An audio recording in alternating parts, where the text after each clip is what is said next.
Hey guys, how's it going? Thanks for joining me once again and welcome back to another collection video. So in today's video I'm just continuing down my alphabet and I'm going to talk about 4 releases today. You'll notice that the last video went on for an unusually long amount of time. That was because I spoke about, in an unprecedented fashion, spoke about 10 releases.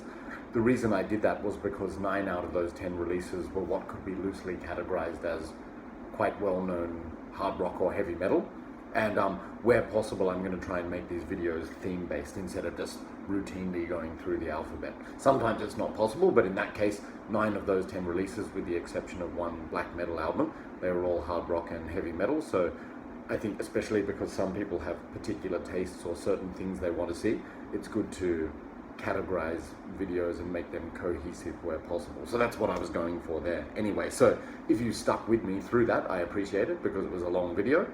But anyway, that last video, you'll recall, I'm still going through the A's. The last CD I spoke about in that video was an Aerosmith Greatest Hits CD, which you can't really get more famous and well-known than that.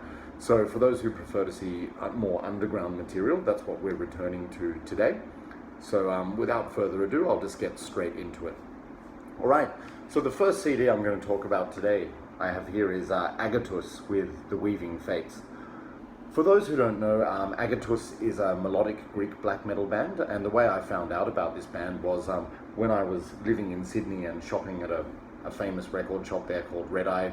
You might have heard of it. It stocks a lot of underground and alternative music, including metal music, and in their store, on the front of every CD cover, they have this little label conveniently placed on the cover, which provides a brief description of the album. So in the metal section one day I saw this CD, and the label said melodic Greek black metal featuring those evil lads from Rotting Christ. So if you've seen my previous videos, you'll know that I'm a Rotting Christ fan, so that's what sparked my interest initially. I'm not sure if this band, any members were in Rotting Christ, but I think they have some kind of association. As I said, they're a Greek band. And the interesting thing about this band is, I think, although they're from Greece, they lived in Australia, or they spent some time in Australia. It was recorded at Disc Edit Studios, and for those who don't know, that's quite a famous recording studio in Adelaide, South Australia. As I said, this is melodic Greek black metal, fantastic album. They play in that typical Greek style, like all of the riffing is melodic, hooky, and extremely catchy, and they play those kind of riffs which dig into your head and they're easy to hum along to, or even sing along to, I would say. So similarly to Rotting Christ, just those hypnotic kind of riffs, and I think that's a trait or characteristic of a lot of Greek bands. They just have these melodies which grip you. They also incorporate some atmosphere with the occasional use of keyboards and acoustic guitars, also slower parts. The vocals are what you could say are typical black metal vocals, like raspy but very energetic, and some songs are also bombastic and a little symphonic maybe, but having said that, the songs always remain heavy with the guitars clearly audible in the foreground. Also, an interesting thing about this release, I love the sound of the tom-tom drums. They're really heavy and clattery with that kind of bongo drum sound, sort of similar to the ones you hear on Marduk's Opus Nocturna album, and I think it just sounds really cool. They also have some mellow and soft acoustic tracks, namely La Ravie de la Victoire, so a French title. I apologize if I mispronounce that. And also the final track, Epilogos, which features some chanted operatic vocals. So really diverse, amazing listen of melodic Greek black metal. No bad tracks on this album, but some of my favorites include the opener, which is the title track, The Weaving Fates. That's got some catchy mid-paced melodic riffs which sound very atmospheric. These are heightened by the keyboards, and they've got these really dramatic vocals which are spoken word, where the lead vocalist is sort of taking on the role of a narrator, so it sounds really epic, just awesome. Also track 2, another highlight for me, Era of Tiamat. That's your typical fast black metal riffing, but once again it's just filled with melody, and it's so hooky and catchy, it's unbelievable. So like these riffs I'm literally singing along to, brilliant. Then you've got track 3, Conqueror of Fear. That's more of a galloping and epic song with some traditional metal mixed in. So what I mean by that is, in addition to the raspy vocals, you've also got some soaring, high, clean vocal segments, which in my opinion, they do a very good impersonation of Bruce Dickinson. So that song even invokes a mid-80s Maiden feel and vibe. So you think of albums like Peace of Mind and Somewhere in Time, captures that essence, to me anyway. Also, another favorite track for me is Faustian Call, track 7. That's more catchy riffs and an even catchier chorus. And just with the lyrics and the vocal patterns coupled with the riffs, it's really memorable and easy to sing along to, so just another great track. So I'll just show you the inner booklet. So you've got lyrics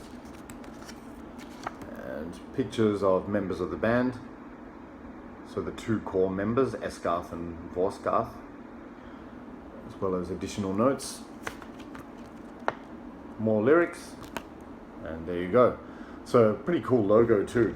So if you like Greek black metal, particularly melodic Greek black metal as well as traditional metal, I would definitely recommend checking this out. So not just for black metal fans, but metal fans in general.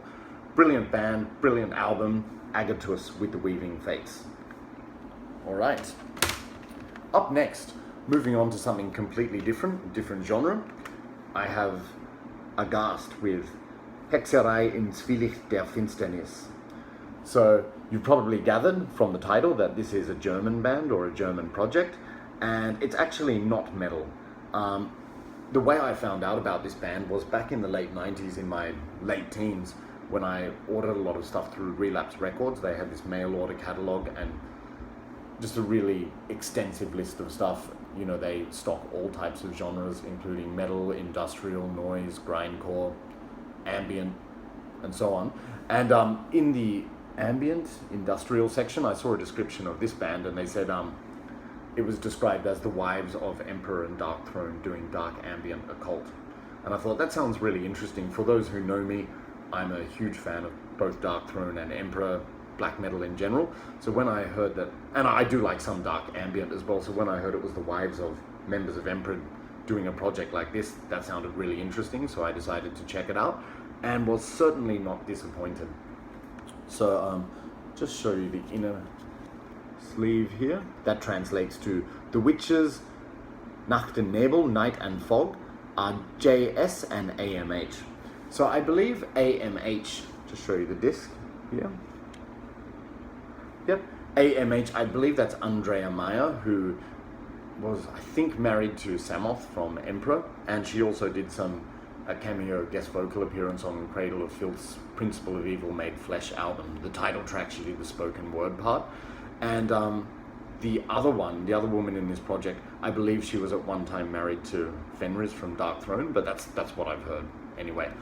So, as I said, this is not metal music, but nevertheless a really interesting listen. Dark ambient occult, what does that mean?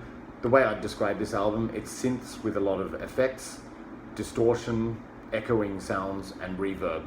You've got wailed and chanted vocals, as well as evil sounding laughter and whispering, and some of the vocals, they even have this kind of summoning and beckoning vibe, so quite dark and atmospheric. Now the songs themselves, or the tracks, soundscapes, however you describe them, they're not, a lot of people in metal and dark ambient generally, they loosely throw around this term depressive. I wouldn't say that this album is depressive so much, but the songs vary between sounding bleak, mournful, sorrowful, eerie, sinister, dark, evil, mysterious, and often a combination of a few of those moods. So I think this leans more on the sinister and dark side, so it really is an epic and interesting listen. So here you have, some songs actually contain lyrics, and sorry about the glare there, that's annoying. So here you have portraits of the 2 witches, Nacht und Nebel, so the women behind the project, and more lyrics there. This is definitely an album which you would listen to in its entirety. It's got that complete feeling, I suppose. So no bad tracks really, but of course there are highlights. The opening track is a cold and eerie instrumental to set the tone. Then you've got track 2, Sacrifice. That's dark, ominous and haunting string effects. That's what you hear mostly musically. And in addition, you hear dirgy and cavernous wailed vocals, and they sound really eerie, like they're being sung from a well or something, so very sinister and atmospheric, definitely. Then track 3, probably my favorite track on the album, Enter the Hall of Ice. That's a hypnotic, eerie synth track with chanted and whispered vocals, which sound there almost like they're beckoning. So it's really really eerie once again. And even the synths in that song, it's called Enter the Hall of Ice, they sound icy. I remember one time in my early 20s, I was with some friends in the morning after a party we went to in the forest, and we were listening to this in the car. There was the countryside scenery, the forest outside, and the mist rising in the winter weather, and it just suited the atmosphere perfectly. And even my friends who aren't really into this kind of music, they were saying, fuck, what the hell is this? It's amazing, it's awesome. So that might give you an idea of its appeal. Also, you've got track 4, that's another highlight track for me. That's called Call from the Grave. That's really sort of piercing, bleak and depressing with these yearning, pained vocals. Like, it just sounds sorrowful, like, again, some like very atmospheric. Then another highlight track, track 5, Tortentans, or Dance of the Dead. That's a rhythmic drumming track which sounds like some kind of ritual. I think that's what they were going for.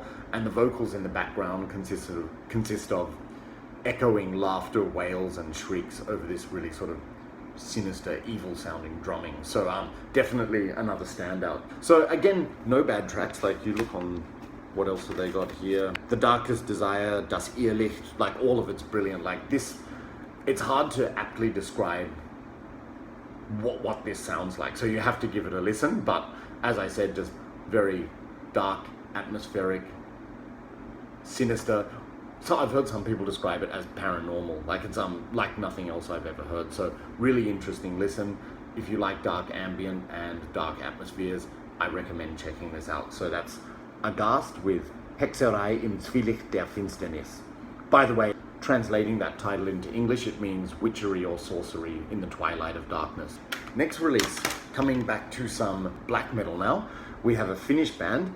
This is Aatara with Kualalema, which I believe is the Finnish word for death. With Aatara, this album anyway, it's basically grandiose and majestic black metal, and it's different and slightly original to the usual black metal that you're used to, because the riffs are usually slow and very heavy, so it sounds a little bit doomy at times. So it's not like blast beats and really icy riffs or anything like that. It's slow and plodding and heavy, but despite the speed, the riffs have a kind of upbeat strut to them, so like it's easy to tap along to, very catchy. The vocals are typical raspy black metal vocals, sung with a lot of anger though, and there's also the occasional use of clean, dirgy vocals. On that note, I'll say that the lead vocal of this band is none other than Pasi Koskinen, who, for those who are Amorphous fans, that was the previous lead vocalist of Amorphous, and at the time this came out, 2003, I was completely obsessed with Amorphous, and by the way, I still really like that band. And Far From the Sun had just come out, so I was heavily into that, and then I found out that he was involved in this band, so I decided to check it out. Like, lead vocalist of Amorphous, black metal, double win. And in addition to that, you have some icy, tinkly keyboards over the top at times to add to the atmosphere with a lot of effects like panning. This album, to me, it sounds very Finnish. In other words, it's completely different to Norwegian or Swedish black metal, that typical Norwegian or Scandinavian sound. So this creates this kind of dark and icy mood, which is often really epic. And I think that the interplay between the music and vocals is excellent. A lot of the music is kind of stop-start, those kind of riffs, but the raspy vocals fill in the gaps, so it's just excellent. Just show you the disc there. So in this light, you can see it's the same as the cover art here. It's kind of cool tribal painting. You've just got lyrics, which are all completely in Finnish. So unfortunately, I don't understand those, don't speak Finnish. And band photo there. And just more liner notes. As I said, I really like this album. The only issues that I have with this album is that it's mostly slow throughout. So although there are a lot of different riffs, a lot of them sound kind of similar after a while, with some songs sounding a bit interchangeable. Not that loads of diversity is really essential on a black metal album, since it's more about the overall mood and feeling.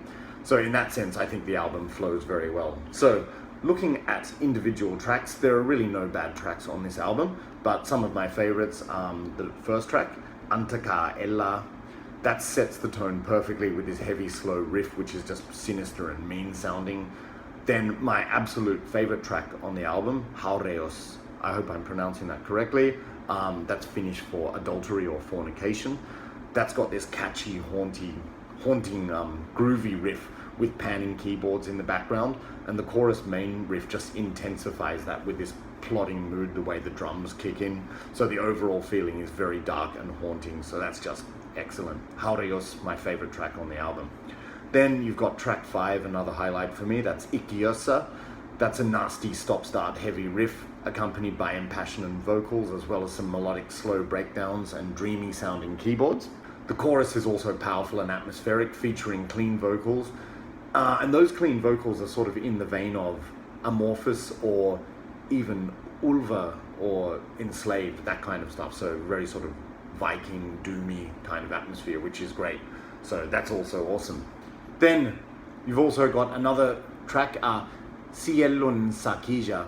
I'm not sure if I'm pronouncing that correctly, probably not, which is Finnish for Sarcasm of the Soul. Again, more mean-sounding heavy riffs, which stand out, and as always, the majestic-sounding keyboards. This is original-sounding Finnish black metal. This is slow, groove-driven, heavy, a little bit doomy. In aspects, it reminds me of also that Finnish band Unholy. You know, that album they released, Ritual, which was just mesmerizing. I bought this the same time as Agatus, about 2003, but to this day I still listen to this album, you know, relatively regularly, so it's stuck by me over the years. So if you're looking for some Finnish black metal, which is just generally very different to everything you've heard, check this out. So this is Aatara with Kualalema. By the way, this band has released a whole ton of albums. I haven't kept up with them, so if there are any albums which you've heard and you think are essential, let me know in the comments. That'd be cool. I'm always interested to discover new music. And now the final CD for today. Something different again. I'm not even sure if I can pronounce this album, this name. This band is called Al-Wahaar Dhin. So you can see it there. And this is their album, The Third Power of Alfta. So here you have the disc, inlay booklet, just some credits there and an artwork which is not that clear. Alright, so tracks on the back. This was released by a Polish label, Fluttering Dragon Records, and on the inside they have a promo slip showing a whole load of industrial and ambient bands, so it's kind of like that, but I heard this described as dark ambient music, but to me it sounds very, it's just weird. I don't even know how to classify it, like sort of droning music with industrial elements like techno beats sometimes, some mechanical drumming, some Middle Eastern music in the background, some wailed vocals, and yeah, just some unsettling tone. It's very strange. Like, I think it's supposed to have this ritualistic sound, like a kind of tribal feeling with all the syncopations and the drum sounds and everything. I've given this a few chances. This was a blind buy many years ago, and I've hardly ever listened to it, so that might give you some indication that I'm not really a fan of it. That's not to say it's bad. If you like weird experimental industrial or ritualistic music, this might be up your alley, but it's that kind of stuff, but there's elements of techno and industrial thrown in. Not that I'm against that, like I can appreciate some electronic music when it's good quality in the right context, but for me this doesn't really do it for me. It's got this kind of grating feeling, so it's not the most enjoyable listen. I've looked this up on the internet, this band. There's not really a lot of descriptions. I think they've moved into various genres like techno and electronic music as well. But yeah, it's sort of, the band is shrouded in mystery. They defy classification. Maybe it's because I'm out of my element. I don't listen to a lot of this music, but perhaps someone can enlighten me about that. But anyway, as I said, if this kind of music, something different and weird, is up your alley, you might be interested in checking this out. That's Al-Wahaar Dhin with The Third Power of Alfta. Okay, so that's all I'm going to talk about today, because the next few CDs I have, they're also in another category. So we're just going to leave it there for today. The next one, I'm going to do another retro reviews video, and there's also a collection update coming up, so always loads of stuff to talk about. But as I said, I don't want these videos to go on for too long. Thanks for sticking with me throughout this video. If you have any questions or comments, just let me know, and I hope to see you in the next video. Stick around. Thanks.